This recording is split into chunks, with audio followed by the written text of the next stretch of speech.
আমার বুঝি কষ্ট হচ্ছে না? তুমি বুকের কাছ থেকে হাতটা সরাও ভাইয়া। আমি সত্যি ব্যথা পাচ্ছি। বিজয় বুক থেকে হাতটা বের করে বলল, আমি তো তোকে ভালোবাসি, তুই বুঝিস না কেন? আর ভবিষ্যতে তোর জামাই হব আমি, তুই হবি বউজান। তাই বলে প্রতিদিন রাতে তুমি আমার রুমে এসে আমার সাথে ঘুমাবা? যদি বাবা মা জানে তখন?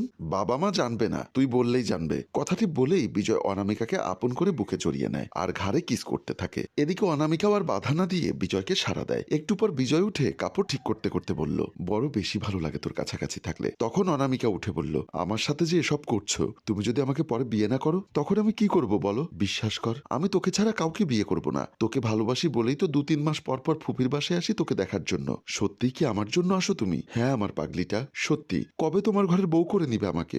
সময় আসুক তবেই সব হবে। ঠিক আছে, এখন তোমার রুমে যাও তুমি। আর একটু থাকি না গো সোনা। না, বাবা মা জেগে যাবে তো। তুমি যাও তোমার রুমে বলছি না। অনামিকার কথা শুনে বিজয়ের কথা না বাড়িয়ে অনামিকার গালটি আলতো করে টেনে সোজা রুম থেকে বের হয়ে যায়। অনামিকা মিটিমিটি হাসতে থাকে। বিজয় রুম থেকে চুপি চুপি বের হয়ে আসার সময় দেখে ফেলে অনামিকার মা স্বপ্না বেগম। উনি বিষয়টা ভালোভাবে নিতে পারলেন না। ওনার মনে খটকা ঢুকে যায়। কি ব্যাপার, বিজয় এত রাতে অনামিকার রুমে কি করছিল? উনি কিছু না বলে সেখান থেকে রুমের দিকে চলে যায়। রাতে কাউকে কিছু না বলে সকালে সবাই যখন খেতে বসেছে তখন অনামিকার মা অনামিকাকে বলল, আমি একটা কথা বলি অনামিকা, সত্যি কথা বলবি তো? অবশ্যই সত্য কথা বলবো। কি কথা মা বলো? বিজয় তোর রুমে কাল রাতে কি করছিল?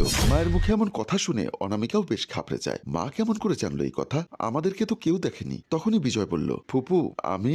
কথা শেষ হতে না হতেই ফুপু বলল, তুমি চুপ করো বিজয়, আমি অনামিকাকে প্রশ্ন করেছি। কি হলো অনামিকা, বলো কি করতে গিয়েছিল? আসলে হয়েছে কি মা, বিজয় ভাইয়ার নাকি ভালো লাগছে না, তাই আমার সাথে কথা বলতে এসেছিল। শুধুমাত্র এটাই নাকি অন্য আরো কিছু? আর কি হবে শুনি, ও ভাইয়া হয়ে আমার রুমে আসতে পারে না। তখনই অনামিকার বাবা বলল, এই অনামিকার মা, তুমি কি শুরু করলে? হ্যাঁ, ওরা এখনো ছোট, খুব বড় হয়নি, কিন্তু কি সব ভাবছো তুমি? ঠিক আছে, আজ কিছু বললাম না, আর যেন রাতের বেলা রুমে না দেখি। ঠিক আছে মা, এখন যার যার মতো খেয়ে নাও। সবাই খাবার জন্য প্রস্তুতি নিচ্ছে। খাওয়া দাওয়া শেষ করে অনামিকা আর বিজয় দুজনে ছাদে দাঁড়ায় পাশাপাশি। অনামিকা বলল, তুমি আর রাতে আসবে না আমার রুমে। কেন শোনা?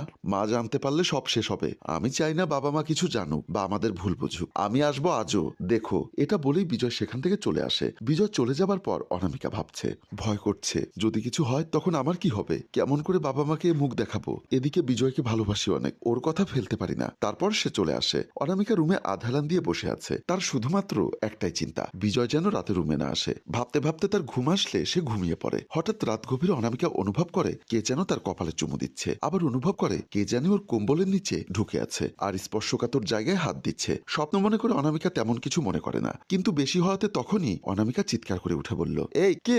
তখনই বিজয় উঠে অনামিকার মুখটি চেপে ধরে বলল, আমি বিজয়, তুমি চিৎকার করো না প্লিজ, সবাই জেগে যাবে। কথাটি শেষ না হতেই সবাই অনামিকার দরজায় এসে হাজির হয়। অনামিকার বাবা বলল, অনামিকা কি হয়েছে তোর? তুই এত রাতে এভাবে চিৎকার করছিস কেন? দরজা খোল তাড়াতাড়ি। অনামিকা কি বলবে ভেবে না পেয়ে সে আমতা আমতা করে বলল, বাবা স্বপ্ন দেখেছি, তাই এত চিৎকার করেছি, হঠাৎ ভয় পেয়ে গেছি। মা বলল, তাই বলে এত জোরে চিৎকার? কিচ্ছু হবে না, তুই এখন ঘুমো, আর পারলে ওয়াশরুম থেকে ফ্রেশ হয়ে দোয়া পরে ঘুমিয়ে যা মা। এই অনামিকার বাবা, চলো তো বিজয়ের রুমে। ওর রুমে কি করবে? আরে এসো না, দেখি আসলে কি হয়েছে। আচ্ছা ঠিক আছে চলো। তারপর দুজনে বিজয়ের রুমের দিকে চলে যায়। বিজয়ের রুমে এসে দেখে বিছানা খালি। তারা দুজন দুজনার চেহারার দিকে তাকায়, একটু অবাক হয়। তারপর তারা ওয়াশরুমের দিকে যায়, সেখানেও নেই। বেলকনির দরজায় উকি দেয়, কিন্তু কোথাও বিজয় নেই। অনামিকার মায়ের আর বুঝতে বাকি রইল না। তারা রুম থেকে বের হয়ে যায় দ্রুত। অনামিকার দরজার সামনে এসে বলল, অনামিকা, এ অনামিকা, দরজা খোল বলছি।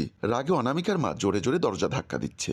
বাবা বলল, অনামিকা মা, একটু দরজা খোলো তো মা। অনামিকা আর বিজয় ভয়ে কাচুমাচু হয়ে আছে। অনামিকা কাঁপতে কাঁপতে বলল, আমি ঠিক আছি মা, তোমরা ঘুমিয়ে পড়ো, আমার ভীষণ ঘুম পাচ্ছে।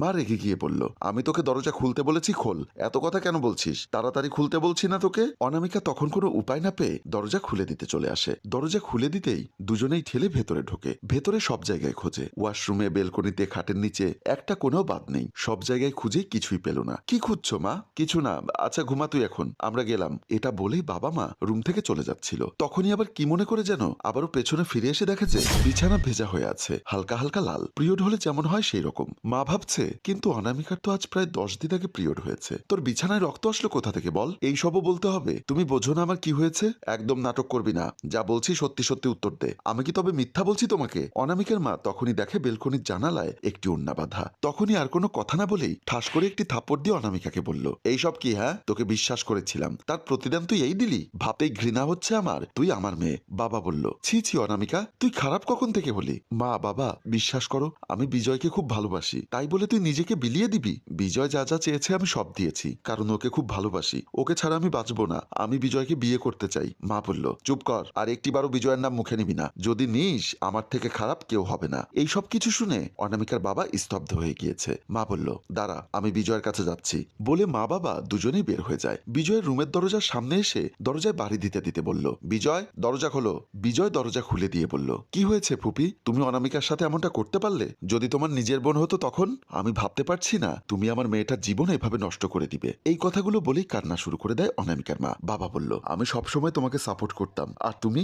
আসলে আমি অনামিকাকে বিয়ে করতে চাই ফুপি। কথাটি শেষ হতে না হতেই মা বিজয়কে থাপ্পড় লাগিয়ে দেয়। এত বড় সর্বনাশ করেও তৃপ্তি মেটেনি, আবার বিয়ে করতে চাস? তুই কি করিস? হ্যাঁ, আমার মেয়েকে বিয়ে করে খাওয়াবি কি? তোর বড় ভাইকে ডাক দে আজকেই। আমাকে মাফ করে দিন না আন্টি, আমি খুব ভালোবাসি অনামিকাকে, ওকে ছাড়া আমি বাঁচবো না। চুপ কর, আমার মেয়ের নাম মুখে নিবি না বলে দিলাম। বলে তারা চলে আসে। বিজয়ের বড় ভাই সাব্বির ও অনামিকার বাবা মা, বিজয় ও অনামিকা সবাই সোফায় বসা। সাব্বির বলল, তো এখন কি করবেন ভাবছেন ফুপি? ফুপি বলল, তোমার ছোট ভাই যে কাণ্ড ঘটিয়েছে তা যদি বাহিরের মানুষ শোনে তাহলে বড় কেলেঙ্কারি হয়ে যাবে। বাবা বলল, তুমি যেহেতু বিজয়ের বড় ভাই, তাই তুমি বলো আমরা কি সিদ্ধান্ত নেব। আমার সিদ্ধান্ত হচ্ছে বিজয়কে দেশের বাহিরে পাঠিয়ে দিলে সব ঠিক হয়ে যাবে। বিজয় বলল, না ভাইয়া, আমি অনামিকাকে ছেড়ে বাহিরে যাব না। অনামিকা বলল, আমি বিজয়কে ছাড়া থাকতে পারবো না। বাবা বলল, আচ্ছা ঠিক আছে, তোমরা যেহেতু একে অপরকে ভালোবাসো, কিন্তু বিজয় এখনো সেটেল নয়, তাই বিজয়কে দেশের বাহিরে গিয়ে সেটেল হতে হবে। এতদিনে আমার মেয়েও পড়ালেখা শেষ করতে পারবে, তারপর 5 বছর পর তোমাদের বিয়ে। সাব্বির বলল, ঠিক আছে ফুপা ফুপি, আমি তাহলে আজকে বিজয়কে নিয়ে যাচ্ছি। ওকে ঠিক আছে বলে সাব্বির বিজয়কে নিয়ে বের হয়ে যায়। অনামিকা মায়ের চেহারার দিকে তাকিয়ে আছে। বাবা মেয়েকে জড়িয়ে ধরে সান্ত্বনা দিচ্ছে। আর এখানে কিছু টুইস্ট রেখে আমাদের গল্প শেষ হয়। সম্মানিত ভিউয়ার্স, এই গল্পের শেষটা কি? বিজয়কে অনামিকাকে ছেড়ে চলে যাবে? অবশেষে বিজয়কে অনামিকাকে পাবে? অনামিকার বাবা মা কি ওর জন্য অপেক্ষা করবে? সব প্রশ্নের উত্তর জানতে কমেন্ট করুন দ্বিতীয় পর্বের জন্য। মনে রাখবেন, গল্পের বেশি ভিউ আর শেয়ার না হলে আমরা দ্বিতীয় পর্ব নিয়ে আসি না। গল্পটির ভাবনায় হাশেম রাজু, পরিচালনায় রেজাউল কবির চৌধুরী ও প্রযোজনায় এফ এ নয়ন চৌধুরী। গল্পটি ভালো লাগলে লাইক, কমেন্ট ও শেয়ার করুন। ধন্যবাদ।